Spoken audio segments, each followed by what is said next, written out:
Hello. In this lecture, I'm going to talk about the sources of error in unstructured interviews. Okay, organizations, they recruit their employees with either a structured or an unstructured interview process. Now, though the structured interview process has many advantages, oftentimes you will find that management and human resources, they're going to be using the unstructured format. The problem with this is that there are a lot of potential sources of error, which arise out of the use of the unstructured interview format. So it's important to understand the possible errors because it's going to do two things. One, it's going to prepare you to conduct a proper structured interview. And two, it provides insight into human decision making. So now I'm going to describe the potential sources of error. First, we have something known as weak intuition. You see, people, they believe that they have good intuition, but in fact, they may have weak intuition. Let's consider an example. Let's look at an example of how poor human intuition can actually be. And to do this, we're going to look at marriages. In some countries, marriages, they can fail up to half of the time. Consider that for a sec. Consider that many interview their potential spouses for up to a few years, and then they get the decision wrong. So then how can human resources make a good decision after only a short interview? Next we have job relevancy. Now you may have seen some of this before, but some questions which interviewers ask, they're not relevant to the job, and they don't provide the interviewer with a way to judge the potential of the candidate in the position. For example, the interviewer may ask something like, "What are your salary expectations in 5 years' time?" Not exactly related to the actual position in the moment. And now we have primacy effects. This is an interesting one. Now, I've heard notions that the information which is presented first during the interview carries more weight than the information that is presented throughout the interview or presented last.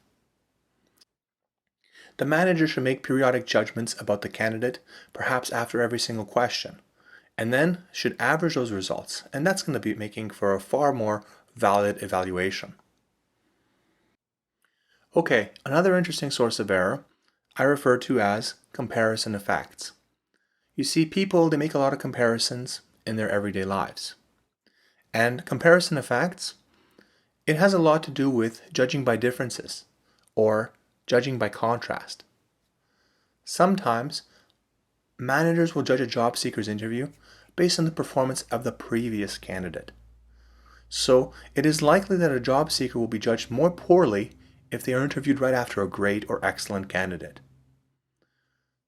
Conversely, it is likely that a job seeker will be judged to be much better than they are if they are interviewed right after an awful candidate. So really, it seems to be a lot of luck plays into the situation. So in order to reduce this effect, the manager should space out the interviews. And now we get to the emphasis on the negatives. This is, again, very interesting because I'm sure some of you may have experienced this before. People, they tend to place a greater amount of emphasis on and weight to negative information.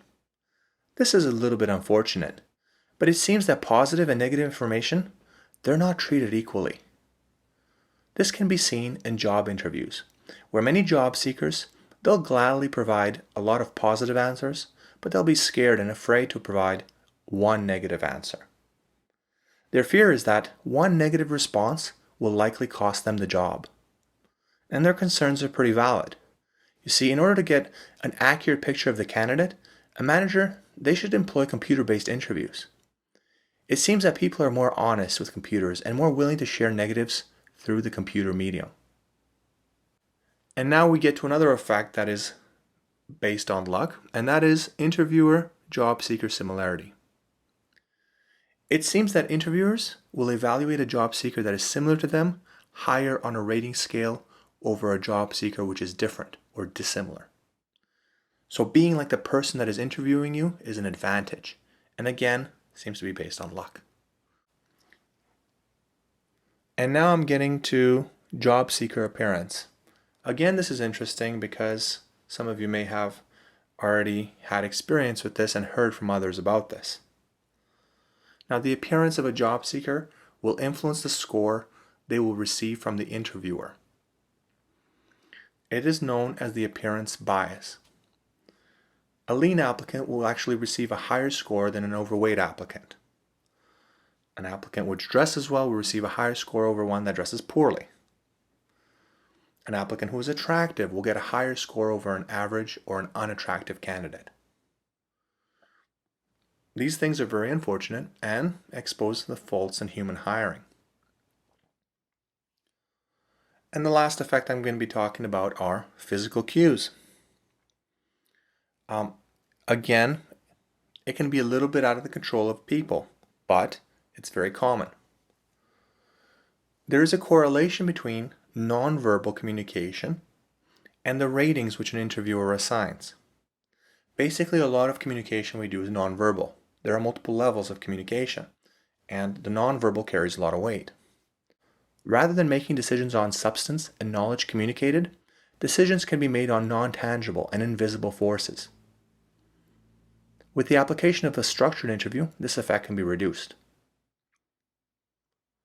Now, in my talk on errors with unstructured interviews, I hope it's become clear as to how many different possible errors there are with the process. Decisions on hiring should be based on facts, evidence, analysis, comparisons, and really not things such as eye contact and attractiveness.